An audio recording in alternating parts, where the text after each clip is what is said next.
Lihat karakter dia, Oke. lihat kepribadian dia, bagaimana prosesnya. Nah, itu yang bisa membuat mahal. Karena seorang pelukis, kalau melukis itu adalah sebuah emosi tentang perjalanan hidupnya dia.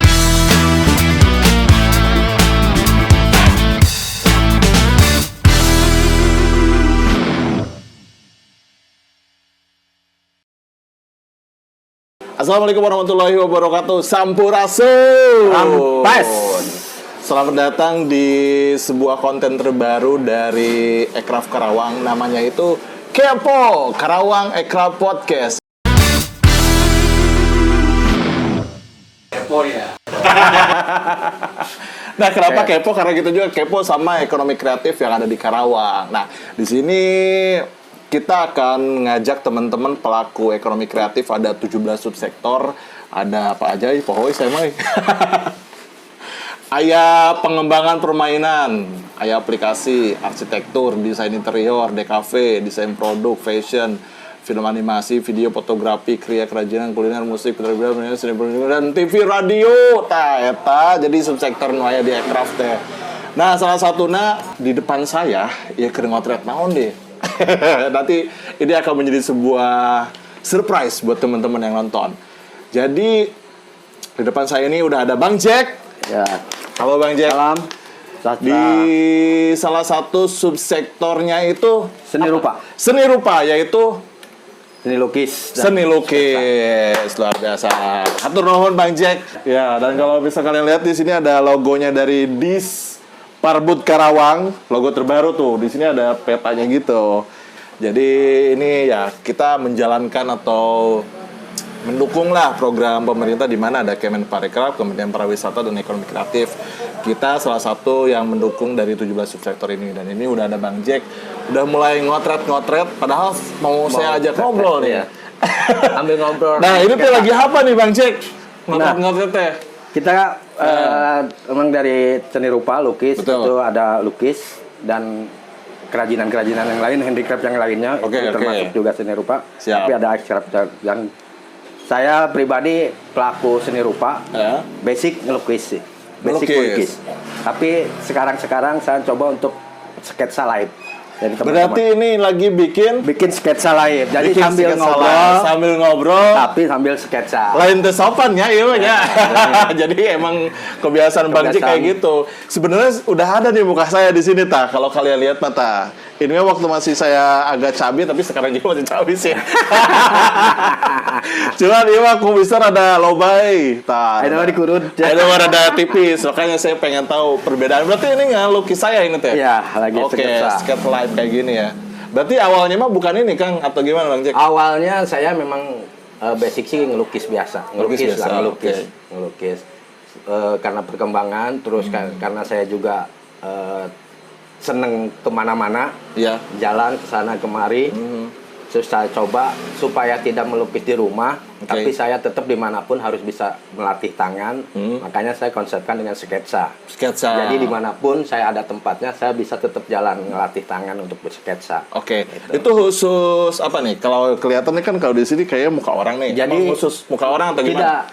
Enggak toh muka orang, urban atau lokasi juga. Setiap saya ada di mana, Oke. saya sketsa lokasi. Tuh, Kalau ada temen yang mau sketsa wajah, ya oke kita Oh sketsa. bisa. Jadi pemandangan pun rek sawah, air kebun. sawah, rek taman, mau Nah. apapun gedung saya sketsa. Jadi istilahnya cara kasarnya ngelatih tangan di setiap waktu. Oke. Jadi siap. kalau melukis kan harus ke studio atau ke rumah, ada Oke. di ruangan dan fokus. Tapi kalau sketsa itu ada di situasi apapun kita tetap jalan. Tah naon bedana jadi sensasi melukis di rumah dan live juga kieu gitu. Jelas berbeda dalam menuangkan emosi ya. Nah, oke. Kalau sketsa itu kita harus udah siap. Oke. Ada siap di situasi apapun, mau di pasar, mau di terminal, mau di tempat tongkrongan orang, itu kita udah siap. Nah, itu membutuhkan konsentrasi. Oke. Konsentrasi. Memang setiap melukis itu kita membutuhkan konsentrasi. Konsentrasi ya. Tapi perbedaannya sketch live dengan ngelukis itu suasananya yang berbeda. Oke. Dan emosinya pun gregetannya lebih enak greget pas sketsa live karena situasinya. Oh, situasinya teh ya Kita gitu, cari kondisinya. situasinya. Oke. Kalau di rumah ya kita lihat foto sambil ngelukis, di kamar sepi, sambil ngerokok, sambil ngopi, Santai gitu. santai. Di sini kayak bisa kalau sambil ngerokok mah ya. Sambil ngerokok bisa Iya, ya. bisa sih. Ada endorse-nya. Cuma can di endorse rokok aja. Siapa tahu ada yang mau masuk gitu. Ada yang masuk mau endorse rokok Siap, gitu. siap. Jadi lebih ke sensasinya itu ya Bang Jack Sensasinya. ya. Makanya kita harus kreatif lah. Ya, ya, harus ya. kreatif. Melukis boleh saja, boleh. Memang itu kreatif. Tapi kita harus beranjak ke hal melukis, tapi kreatifnya yang lebih dari yang sudah ada, yang Betul, sudah sering kita lakukan. Betul. Nah, makanya saya coba melatih seperti itu Oke. dengan suasana yang apapun yang ada. Pernah ini nggak sketsa lagi kebakaran orang? Kalau Kan kebakaran- itu kan live ya. Terus Bang Jack datang katanya wah kebakaran nih sketch gitu. Kalau kebakaran belum, saya belum ya? belum pernah. Awal kebakaran miluan. Iya, Jadi jangan bajuran belum. waktu. Jadi situasinya Enggak lah. pas saya main kemana, kunjungan ke rumah temen atau ke siapapun, saya baru di situ mulai sketsanya. Oke, gitu. Nah, untuk mulai melukisnya sendiri kalau skate kan baru berapa tahun berarti mulainya? Baru mulai 3 tahunan. Oh, 3 tahunan. Berarti kalau melukis mah udah lama ya dari kecil atau gimana? Kalau melukis, saya waktu masih sekolah memang seneng gambar ya, gambar-gambar drawing. Tapi saya nggak nanya tahunnya kapan ya sekolahnya ya. Enggak. jangan. Pokoknya waktu sekolah lah ya. Waktu sekolah. Jadi waktu sekolah saya seneng gambar-gambar kecil-kecil ya. Kalau dulu kan ada gambar gagang suka pakai main gitu, pakai anak main kecil, gambar kecil yang suka Oh ada iya benar iya. Jaka Sembung atau Iya, siapapun gitu, nanti saya contek, digambar dikit, ditulisin, nanti saya liatin ke teman, gimana bagus nggak? Oh bagus Kang, ya, gitu. Seneng bawa, ambil silakan. Oke. Nah pembelajaran dari situ, terus beranjak dewasa, saya mulai istilahnya secara tidak langsung mulai profesional atau nerima pesanan orang, foto orang. Iya. Gitu. Kalau saya waktu SD mah kan saya ngegambar tuh cuma ini aja Kak. Ini Bang Jack kayak gunung, terus ada jalan. Nah itu kan kayak udah umum lah gitu ya, yang ada sawah gitu. Bang Jack kalau gue setahu gitu, anu aya 2 gunung deh, aya jalan lah.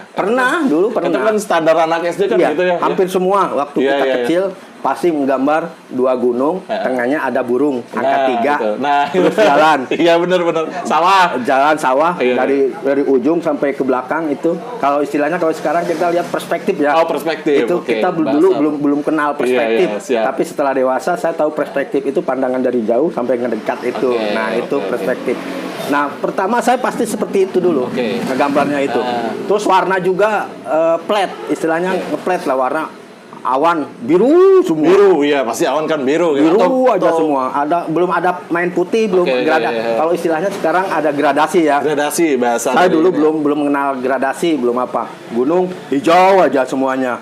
Terus sawah kuning aja. Nggak ada main-main. Nah, itu pembelajaran dulu. Tapi dari situ mulai beranjak proses, terus belajar mengenal gradasi, mengenal perspektif, tempat pandangan, mengenal komposisi warna, warna dari jauh, warna dekat, warna terang, warna gelap, dan semuanya itu yang bisa ngehidupin lukisan karena pencahayaan. Lukisan itu hidup karena ada pencahayaan. Ternyata kalau misalkan diulik mah, jadi lukisan gitu, ternyata banyak istilah-istilah ya Bang. Sebenarnya banyak istilah-istilah, teori-teorinya dalam lukisan. Tapi kalau kita berpikir terus teori dan ini, kita pusing. Mau mulai gitu.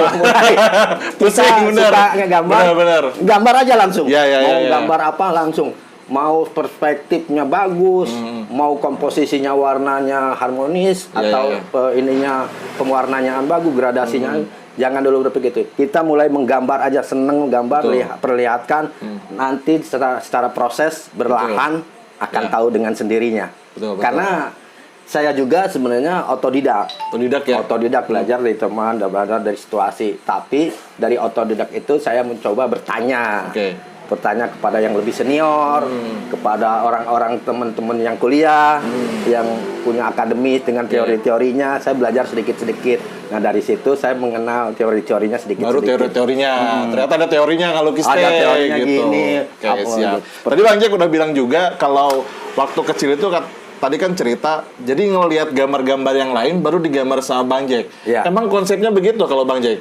Kalau saya seperti itu, memang setiap orang, setiap yang senang melukis itu pasti harus ada objek dulu. Oh, ada objek, Ada objek dulu. Pasti melihat. Kalau saya lihat objek gambar, saya gambarin, nyontoh dulu.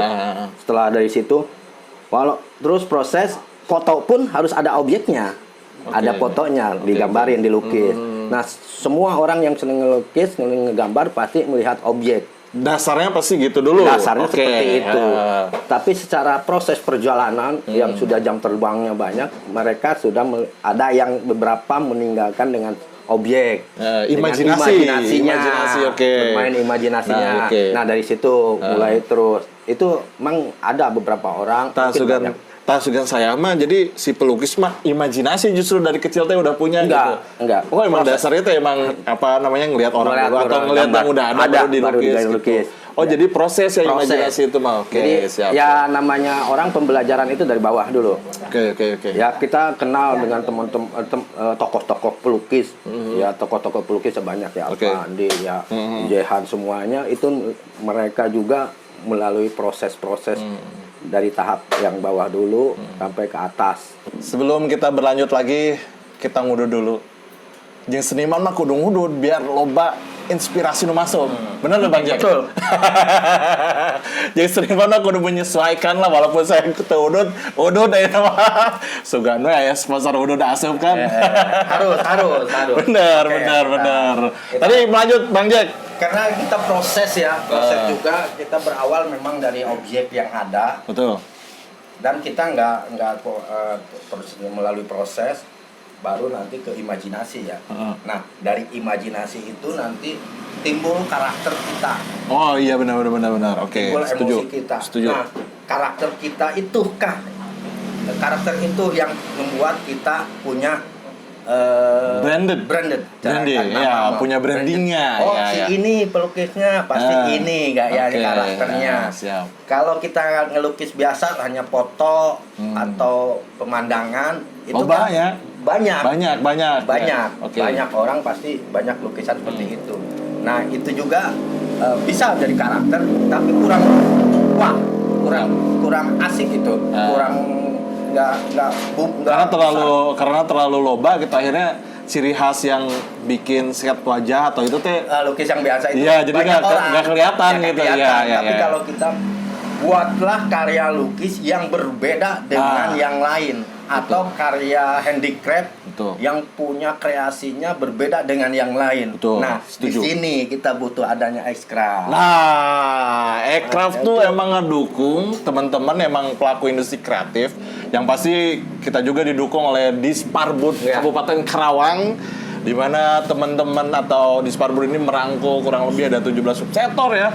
Termasuk ya seni rupa ini, Bang Jack termasuk salah satu legenda ini. Legenda lukis, legenda mah udah maut biasanya. Dia masih hidup ya. Makanya terima kasih banyak nih buat Disparbud juga yang mendukung teman-teman ekonomi kreatif untuk semakin berkarya terus. Dan seniman lagi nih ya, maksudnya mereka punya karya, terus karyanya teh kadang kemana kan bingung. Nah, itu karena si pelaku dan temen yang marketing itu akan berbeda. Karena kadang-kadang kita sebagai pelaku seni rupa juga ada yang nggak biasa. Betul, jualan istilahnya kayak gitu. Atau nawarin atau yang berbicara. Mereka hanya memikirkan berkarya. Melukis. Tapi cara marketingnya gimana sih? Nah, di sini butuh orang kedua sebagai partner manajer atau manajernya atau marketingnya atau apapun sebutnya. Ya salah satunya mungkin ya Dinas Pariwisata dan Ekonomi Kreatif ini. Nah, kenapa makanya dibentuk forum Ekraf ini ya untuk mendukung teman-teman untuk jadi ekonomi kan namanya juga ekonomi ya. Jadi ekonomi. Nilai jual gitu salah satunya Bang Jack ini. Berarti Bang Jack pure jadi tukang ngalukis. Saya pemasukan tanya mah ke dapur teh. Akhir ngarokok gitu setiap hari. Hampir udah 70% ya. 70% saya penghasilan dari buat ngerokok mah gitu ya, dari rokok buat ini. Dan 30%-nya mungkin saya ngelakuin bikin yang lainnya. Oh, oke. Ya bikin meja juga bikin. Tapi bukan ini ya? Bukan. Beda lagi. Dekor oke gitu ya. Oke. Jadi apapun saya lakukan, tapi fokus ada ciri khasnya di lukisan. Di lukisan. Tuh ini yang disebut dengan Ekraf itu ada nilai ekonominya, teman-teman gitu. Jadi kadang kia sih Bang Jack, kita kan kalau ngelihat kayak ngalukis ya, ngalukis kia gimana nih mahal misalkan gitu, mah kudu bayar Coba ayeuna teman-teman edukasi nu kitu teh Kang. Kita nilai lukisan itu memang tergantung dari orang harga lukisan itu tergantung orang yang menilainya, melihat sudut pandang dari lukisan tersebut. Nah, sebagai pelukis, kalau sudah siap dengan harga yang kita tentukan, ya dengan besar atau apakah kita udah siap atau belum dengan harga seperti itu? Si pelukisnya. Nah, di situ kita akan dilihat keidealisan seorang pelukis. Pelukis tadinya. Yang membuat mahal adalah keidealisannya si pelukis. Tapi kalau kita tidak idealis, secara kasarnya mah ya ngelukis yang biasa-biasa ecek-ecek terus jual dengan harga murah, ya itu silahkan lakukan. Kalau kita sebagai pelukis atau kalian mau, ya silahkan. Kita nggak ada yang larang. Semua itu punya hak sendiri masing-masing. Tapi ada juga yang dengan keidealisannya dengan harga, wah saya nggak dijual dengan sekian. Oke, silahkan. Itu masing-masing pelukisnya, terserah. Dan untuk menilai bahwa lukisan ini tuh harganya segitu, kumaha Bang Jack sendiri wah ini mah. Misalkan Bang Jack bikin lukisan nih dijual misalkan ada yang mau bikin ataupun ada yang mau beli, menilai si harga lukis kan itu mah nggak ada standar ya kalau karya mah ya benar ya. Kalau misalkan jualan keripik mah kan wah ya sampeuna sakieu harga jadi kan jual gitu. Kalau Bang Jack gimana? Melihat harga sebuah lukisan, orang menghargakan lukisan seperti ini. Kita harus tahu prosesnya. Harus tahu prosesnya si pelukisnya. Perjalanannya bagaimana, CPU-nya biodatanya atau proses-prosesnya bagaimana. Nah, itu yang bisa membuat mahal si pelukis. Jadi prosesnya dan nama si pelukis itu. Kolektor ngelihat si pelukis. Kolektor itu nggak sembarangan membeli lukisan dengan begitu saja. Langsung beli, langsung bawa. Tidak. Dia pasti kolektor itu mempelajari. Mempelajari si kepribadiannya si pelukis. Saha nu ngalukisna. Terus bagaimana kehidupannya. Gitu, terus proses dia perjalanan hidupnya. Kenapa dia bikin lukisan itu? Kenapa bikinan lukisan seperti ini? Apakah sesuai dengan kepribadiannya? Apakah sesuai dengan emosinya dia? Atau prosesnya dia? Semuanya dilihat kalau seorang kolektor itu melihat.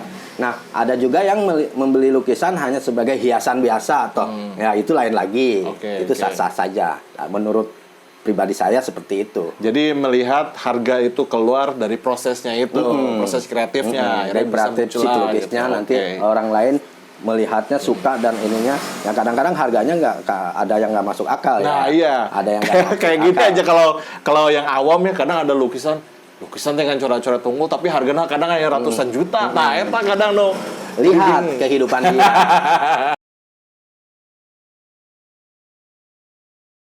Lihat karakter dia, lihat kepribadian dia, bagaimana prosesnya. Nah, itu yang bisa membuat mahal. Karena seorang pelukis, kalau melukis itu adalah sebuah emosi tentang perjalanan hidupnya dia. Nah, itu teman-teman. Nah, kalau untuk ya kita berbicara lagi tentang ekonominya. Bisa bocorin nggak harga yang pernah atau ya dijual lah sama Bang Jack, harga lukisan kalau mulai dari berapa sampai berapa tuh? Sebenarnya lukisan saya itu kisaran kalau yang dijual lokal itu antara 2 jutaan sih. 2 juta. Segede gimana tuh? Nggak ada ya contohnya? Nggak ada contoh lukisan. Ada sih contoh lukisan itu yang ukuran 90 kali... Ukuran 90 kali? 1 meter. Oh, 1 meter. Itu saya hargain 2 juta. 2 juta. Nah, itu harga itu. Dan jenis lukisan apapun gitu? Itu lukisan biasa. Lukisan biasa, ya lukisan pemandangan, lukisan situasi lingkungan. Jadi bukan lukisan yang dari imajinasi. Jadi saya seperti kalau ada istilahnya mah ngelukis itu ada lukisan pesanan, ada lukisan idealis saya sendiri.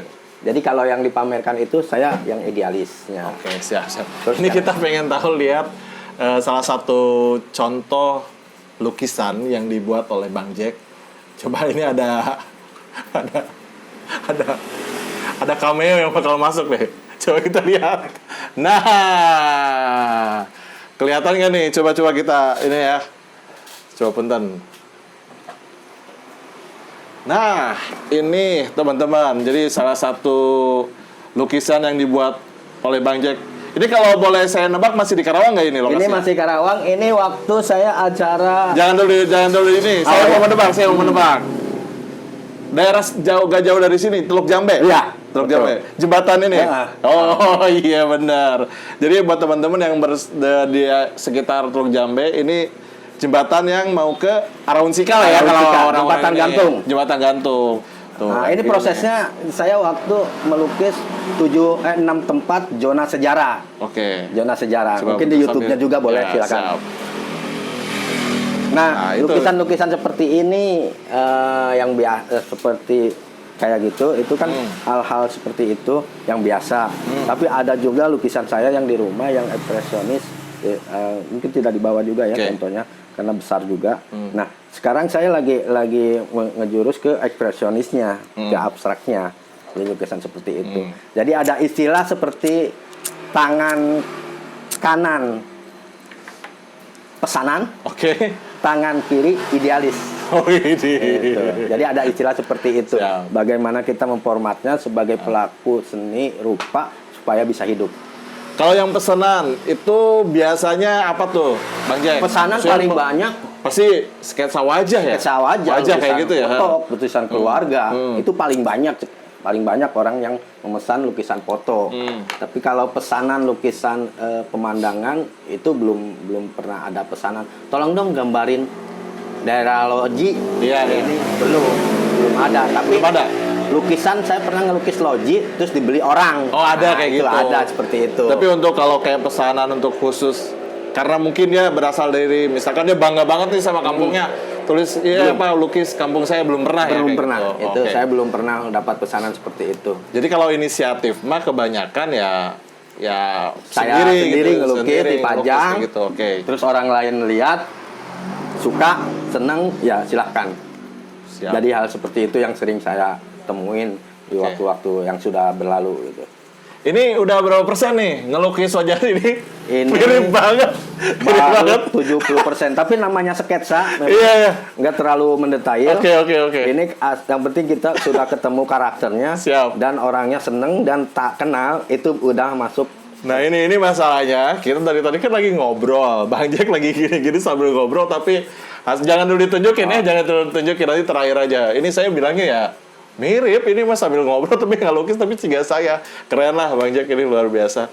Nah sampai sekarang Bang Jack, kalau kayak ini skate mah, kemarin juga saya udah dengar Bang Jack bikin pameran ya? Iya, pameran. Itu berapa? Saya kan program kemarin itu 1000 sketsa wajah live. Yang pameran kemarin pas acara di Mega M itu saya nampilkan 700 sketsa, Ya. dan 300-nya memang belum dipajangkan karena lokasinya. Lokasinya juga. Itu saya kemarin acara majang 200 sketsa itu sudah menghabiskan 20 meter. Wah, ya emang banyak banget sih, segede-gede juga kalau dikumpulin mah ya. Kumpulin dipajangin. Oke. Kalau 1000 Nah, mungkin itu.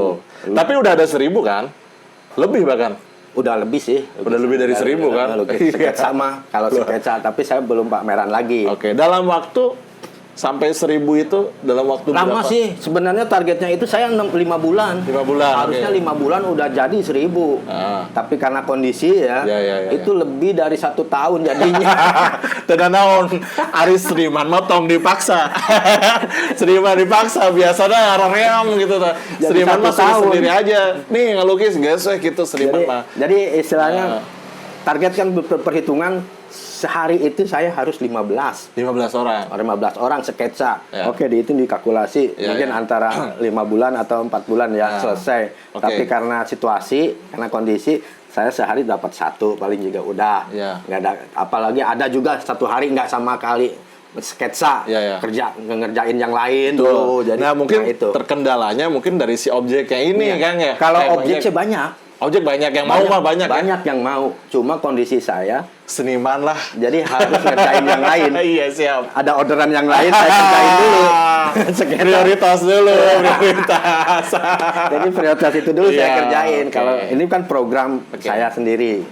Salah satunya pameran sketsa ini. Itu sama Ya. lagi yang sudah dibikin sama banyak pameran lain. Pameran lukisan biasa, lukisan yang mungkin saya udah beberapa kali ya yang di Karawang, ya ada 5 kali mungkin waktu di Go Away, terus di Resinda, terus di Tenomat, terus yang di Resinda juga, Resinda tapi dulu sebelum ada hotel ya, Resinda yang pemasarannya doang. Sekarang ada hotelnya. Nah, sekarang pameran di hotel sudah. Jadi semua itu beberapa kali sudah saya lakukan. Nah, secara proses teman-teman juga banyak, teman-teman sekarang pelukis di Karawang itu banyak. Makanya lahirlah pelukis muda yang diwadahi dengan komunitas. Ada komunitas berarti? Mereka punya komunitas masing-masing. Bang Jack sendiri apa? Saya komunitas dulu awal ada KPK. Kelompok Perupa Karawang. Sugante korupsi lainnya. Beda dari KPK nah ya. KPK, kelompok Perupa Karawang. Setelah KPK baru berubah jadi Komunika. Ada komunitas seni rupa Karawang. Terus ada teman-teman yang lebih muda membentuk komunitas luak juga. Komunitas lukis artwork Karawang ada. Sekarang masih ada juga teman-teman. Tapi masih aktif komunitasnya. Masih aktif juga. Ya sekarang karena kondisi juga lagi pandemi ya, jadi mereka tidak terlalu banyak kumpul, tapi tetap berkarya terus. Oke, baik lagi di Kepo. Iya, kayaknya udah ada backer nih. Udah ada kode-kode kayaknya kita harus sudahan ya. Mau sahur. Oh iya, ini diambil setelah kita berbuka puasa ya. Sudah berbuka puasa. Kok harus gitu? Ini setelah buka puasa teman-teman. Nah, tadi kita udah bahas komunitas. Kalau mau gabung nih. Oke, teman-teman yang mau gabung silahkan kalian bisa datang ke tempat saya di Wagasi, KP Kopi Wagasi yang ada di Jalan Dewi Sartika, Santiong Selatan. Kalau pasnya itu Gang SD. Gang SD ada SD 2 dan depannya toko roti Dewi Bakri. Saya sering ada di situ karena di situ juga ada Wagasi kopinya. Di Wagasi kopi ya kalau mau belajar melukis atau mau ngobrol-ngobrol tentang seni rupa, bisa datang ke situ. Saya stay ada. Saya nanti datang ke sana. Tapi ini boleh nih sekarang kalau mau ditunjukin Bang Jack. Ini hasil tadi. Iya, ini hasil dari Bang Jack dan gokil. Keren. Wow, mirip lah. Kalau ini mah nggak harus 100% mirip ya. Jadi ini mah namanya juga sketsa tuh. Jadi kena karakternya aja. Ciga. Ciga. Jadi itu. Lumayan pulang dari sini dapat lukisan keren lumayan lah buat ditaruh di kamar mandi atau mau ditaruh di kamar mandi Bang Jack biar ingat saya terus. Terima kasih Bang Jack, ini keren.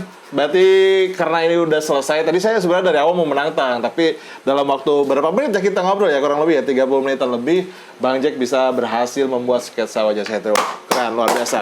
Terima kasih. Dan terima kasih juga udah mampir ke sini Bang Jack, atur nuhun bisa, dan mungkin buat teman-teman yang lainnya juga di subsektor aircraft yang lain, ada 17 subsektor, nanti kita bakal ngundang teman-teman yang lainnya buat datang ke sini buat ngobrol-ngobrol di Kepo Karawang Aircraft Podcast. Jadi atur nuhun, kalau misalkan ada salah kata mohon maaf. Kita ketemu lagi di podcast selanjutnya. Bye bye. Sampurasun. Assalamualaikum warahmatullahi wabarakatuh. Waalaikumsalam.